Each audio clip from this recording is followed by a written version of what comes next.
Okay, here we are again, the best part of my week. I know it's the best part of you know who's week, the man that needs no introduction. So, anyway, the hydroweight champion of the world. But I'll say your name today, Harley Smith, the Harley man that Smith. needs no introduction. we know who you are, Harley. Right. I'm the organic mechanic with Kelp4less.com, and we're just going to have another chit chat and see where it goes. And we were talking before we started the podcast on so many of our customers are to the end or the finishing point of their crops. Um, whatever they're growing, the season's winding down, the nights are starting to get cooler, and we're at that push point. We're at that push point. We really want to, what can we do to help maximize our crops at the end? And that applies to a lot of growers, a lot of farmers, a lot of outdoor grows, a lot of our novelty growers like the pumpkin folks and the things like that. Even a lot of greenhouse customers are getting to that point, the market gardeners and things like that. So we just thought we'd throw some ideas out. What are some things we can help to ripen things up, to maximize the nutrient density in our crops at the end, and simple things like that. And a lot of that's controlled by the environment we're in, whether you're indoor or outdoor. That has a big role to play on finishing crops and ripening crops.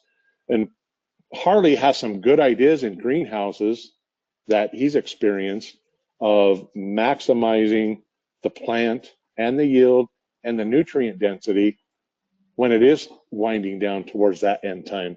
So what do you think about this discussion, Harley? Yeah, that's good. It's timely. We're getting toward the end of the season.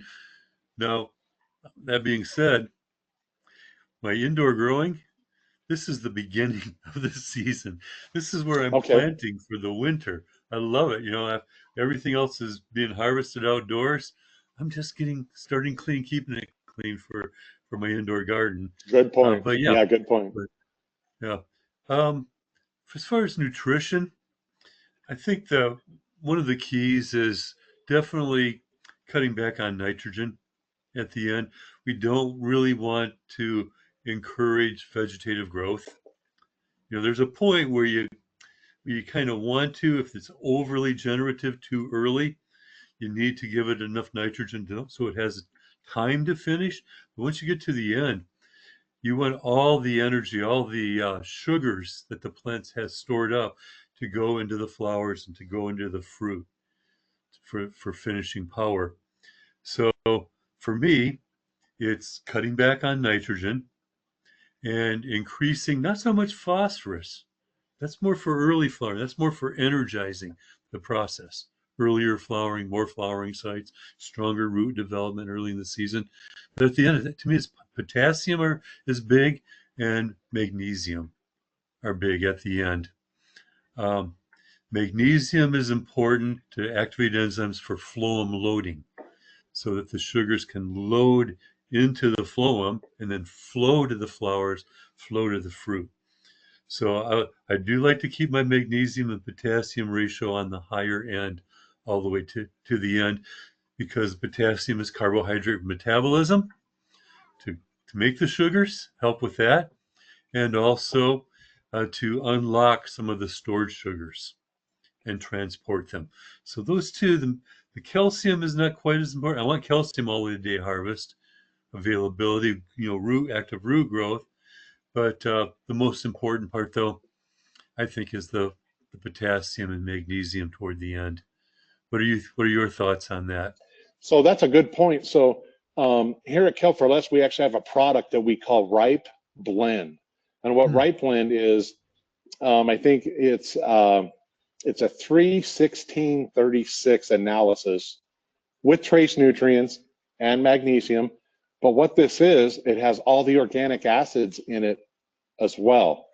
And it's nitrate free. All the nitrogen in it is ammonia based off amino acids. So it's a really good ripening, finishing, get you to the end type of product, just like what you were talking about. Pretty high in potassium.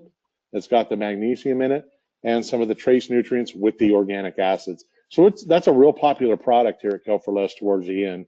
A lot of the a lot of our greenhouse customers use it. A lot of our novelty growers use it, and it's been a really good tool. Uh, it's been a really good tool, a way to cut out a lot of those nitrates that we use during the growing season. So, just could be another tool in the toolbox for you there. Yeah. So, yeah, I'm in total agreement with you. Get those sugars into the fruit and the flour. That's right. We're steering the crop. We just steer. We want to kind of give them a push in the right direction, and they definitely don't need more stems and leaves. I've had that problem in the past where I've had too perfect of environment, and even with relatively low nitrogen, too much nitrogen, and they just don't want to stop. They just want to grow and grow and grow. It's like, are these ever going to finish? Is it ever going to ripen up? So, there's the times you're going to have to put the brakes on. And sometimes I'll do it with some EC too. I'll go ahead and create a little bit more stress, make it just a little bit harder for the plant to take up water, to try to give the plant the signal that, Right. oh no, I'm going to die. I need to finish. I'm not going to Mm-hmm. hurt the plant. I don't want to kill the plant. I just want to kind of stop the plant from saying, oh yeah, just let me just keep on growing and multiplying. So that's Mm-hmm. that's one Yeah. thing I On our farms, we do a lot of that with alfalfa. We'll start cutting the water back and really let that kind of dry up, and increase the protein and increase the sugars in the bricks when it's time to cut that alfalfa. And it generally leads to higher nutrient density, doing exactly what you just said. The nights are getting colder. They're not consuming as much water. We start cutting the water way back. Before we harvest, and we generally harvest like every 30 to 40 days anyway. But this time of year in our area where it's getting cold at night, we really try to dial it in to maximize that last yield or that last cutting on our alfalfa. Yeah. Yeah, that's a good point about the water too. If What's one of the worst things that can happen for fruit growers like grapes, if they get too much rain at the end of the season, the Oh, Brix goes down. It's too diluted, and they don't really get the quality. But mm-hmm, yeah, and vitamin content too, nutrient value for people for food. It's just thinking about the wine. I don't drink wine anymore. My misspent youth. I did, but but it's a fact that the plants that are grown in a more of a harsh environment, maybe like in Spain where it's rocky and it's hot and it's dry, those environments, the vitamin content is higher in the fruit, in the wine, than in those grown like in France or in areas where it's like the perfect climate. So there is a place for stress. We want to, for me as a grower, it's managing stress all the way through the grow. I want healthy stress. I want to take the stress off at the beginning. I want to put the stress on toward the end, but in a managed amount. So it's not too much. And then I get the better quality. There've been times where I've made mistakes, designed a system on, oh, I shouldn't do that. It was getting too salty, whatever, a hydroponic system. And and the yields were way down. Now, the stress, it was really high quality, but 60% reduction in yield, not a good mm-hmm. day in the garden or Right, for the farm. So yeah, right, managing right. managing stress. And Yeah, then but when you had some. Yeah, go ahead. Go ahead. I was going to change the subject slightly, um, microbes again. Toward the end, there are well, a lot of plant growth promoting rhizobacteria that have a very strong effect during the ripening and finishing of a crop. Okay, to give you an example, I think we've talked about it before. One very common one is Bacillus subtilis, GBO3, pretty common bacteria. Mm-hmm, Texas Tech did a big study on that. I don't know how many years, 5-year study or something. And they were talking about the volatile organic compounds. Remember talking about that the microbes make? And some Mhm. of those volatile compounds can literally activate up to 600 genes in the plant. But at the end, for flowering or in the finishing, there's some that will literally tell the plant take up more iron. And that helps activate enzymes that are part of the finishing and part of keeping the photosynthesis going. So the sugars are manufactured to go to the flowers and the fruit. And there's also the microbiologist that we know said that one of those volatile compounds turns off the sugar signal in the plant. Wow. Um, yeah, because the at the end of the season, the plant wants to sequester, wants to hoard all of its stored sugars in the fruit, in the flowers, in the seeds, ultimately for the next generation. So it stops leaking sugars from the roots to feed the microorganisms. Microorganisms need carbon, sugars, and they need nitrogen. So they start to go dormant in the root zone. But there are some microorganisms though that turn off the sugar signal so the plant doesn't know that it has enough stored carbohydrates. So it continues to do photosynthesis, continues to bulk up and sweeten up all the way to the day of harvest. So that's where maybe you can comment on this, but maybe where some of the cane molasses comes in handy too at the end. Maybe you could comment on that, where you're feeding the microorganisms at the end when the plant stops feeding the microbes Yeah, to help with the exactly. finishing part. Yeah, 100%, 100%. I'm always a big fan of limiting, sugars and molasses during the growing season. Yeah, don't overdo that because it does exactly what you're talking about. The microorganisms, um, I guess it's the path of least resistance, in my opinion. There's all these sugars and carbons. The microbes will go to work on that, and I guess in a plain man's view of it, um, let go of the roots and go to the path of least resistance, in my opinion, with overloads of nitrogen during the growing season. Now, towards the end, that'll help stimulate exactly what you're talking about. So the plant will use its sugars rather than feeding the microbes to go up to the fruits and the flowers. And so it's kind of a delicate path, to walk down and follow. But you're absolutely correct. Seen that hundreds and hundreds of times. And that's a very good point. And on that same subject, you've referred to when you're in a controlled environment, manipulating some of your temperatures, whether it be air temperatures or water temperatures as well, to kind of stimulate or um, lengthen out that ripening process. Can you address that for a minute? That's very interesting. Yeah, it's interesting. I don't think I have a 100% suggestion for that, but I mean when things are really filling in, really growing, strong harvest time, I want a lot of light. I want warmer temperatures. But toward the very end, I like to reduce some of the temperatures. For one reason, you're right. They don't need as much water. They don't need as much to cool off as much. So go ahead and lower it. They can produce some of the terpenes too from evaporating, which you may want for the aromas and things at the end. Um, but I like to replicate nature in my controlled environment. So what happens toward the end of the season? You're going to have less of a light cycle, shorter light cycles at the end, naturally, shorter days, and you're going to have cooler, especially night temperatures. You can have cooler temperatures and cooler day.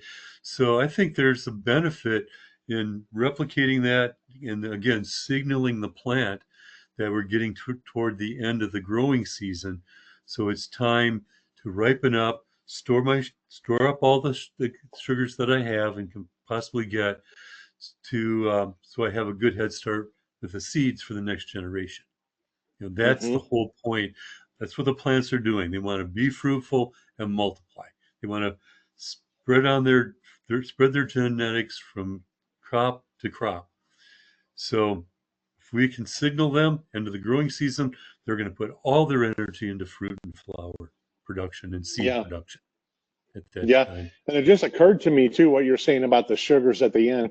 So we have a potato customer that probably 30 days before it's time to terminate the crop, he'll put on 10 pounds of sugar per acre, mix it with water, put on 10 pounds of sugar per acre, 30 to 45 days before it's time to end the crop.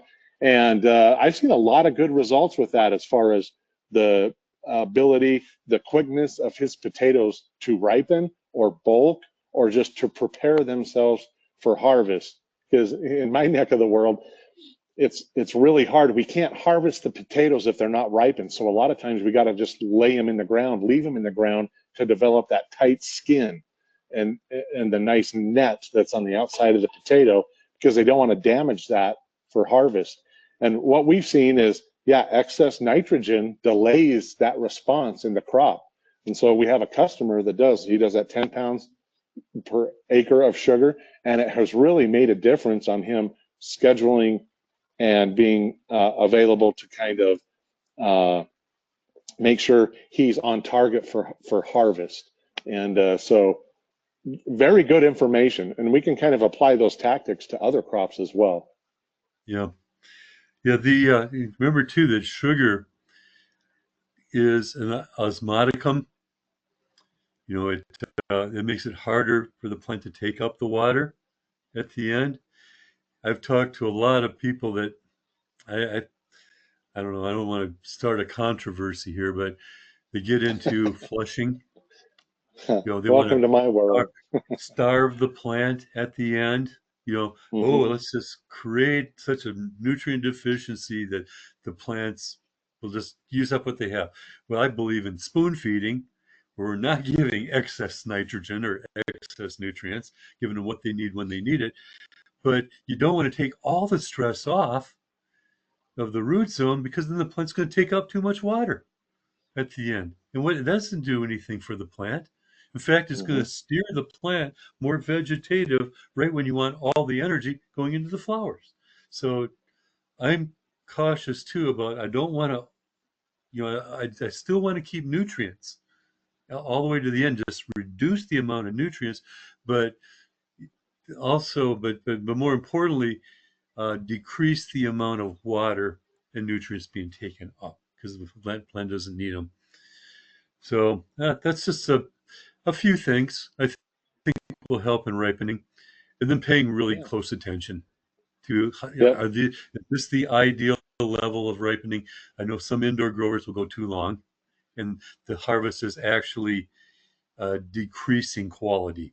It's reached their peak, and then it's kind of going down. But they think, oh, maybe I'll get just a little more yield, and then they're not going to get that much more yield at the very Yeah. end. Um, Yeah. Yep. or That timing is harvesting them, important. Yep. or That timing harvesting is before important. they're fully ripe, and then you just don't get the full expression of the capability of the plant.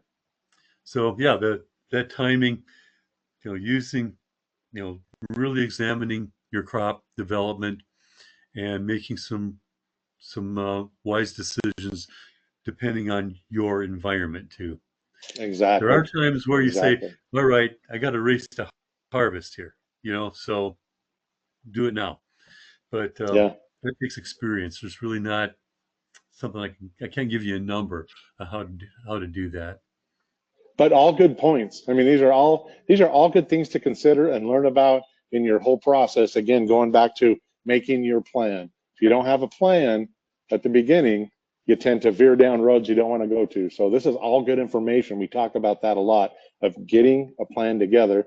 And one more interesting topic, if you could address here before we run out of time, is you got a nice story about the lettuce and heating the water a little bit. That's very interesting, and that could be a great tool. Do you have time to elaborate on that? Yeah, I'll do it quickly. In Minnesota, in the greenhouses, the temperatures can get really cold. Okay, that's in the wintertime, and it costs a lot of money to heat a greenhouse Oh when yeah. you have an R factor of 15. You know, not the greatest for conserving your temperatures, but it's so what they're doing, and that's a nutrient film technique for the lettuce, for the roots. The water's flowing over the roots, then being recycled, collected, and then pumped over the roots again, kind of a continuous flow like that. What they'll do is raise the temperature of the water that's flowing over the roots. The water temperature, the root zone temperature, is much more important for the effect on the plant than the air temperature is. So what they do is they keep the root temperature at 75 degrees in the winter, and they can lower the air temperature so they're not losing their shirt with fuel costs. And Hmm. they're telling me that it's not even reducing the cycle times on the lettuce. So that control of the root zone temperature is critical for cooling and for heating. Much more, if you have the right root zone temperature, you can have more extremes of heat and cold without a negative effect on the plant. Yeah, great information. Yeah, very good information. Well, good. That was a nice conversation. Uh, we went through a lot of stuff, and I'm already looking forward to the next one. Okay. Oh yeah, me too. Can't wait for next week. Anyway, Me either. Me have either. a great week, and for all the people out there that are getting ready for harvest or they're in harvesting season, this is the time. Reap what you sowed. This is where the plan all comes together. Make for a happy Christmas. That's right. And keep up the good work. And yeah, good to see you again. And I will send you an email when we get finished here. Okay, talk to you soon. Okay. Thanks, Harley. Take care. Bye. Bye bye.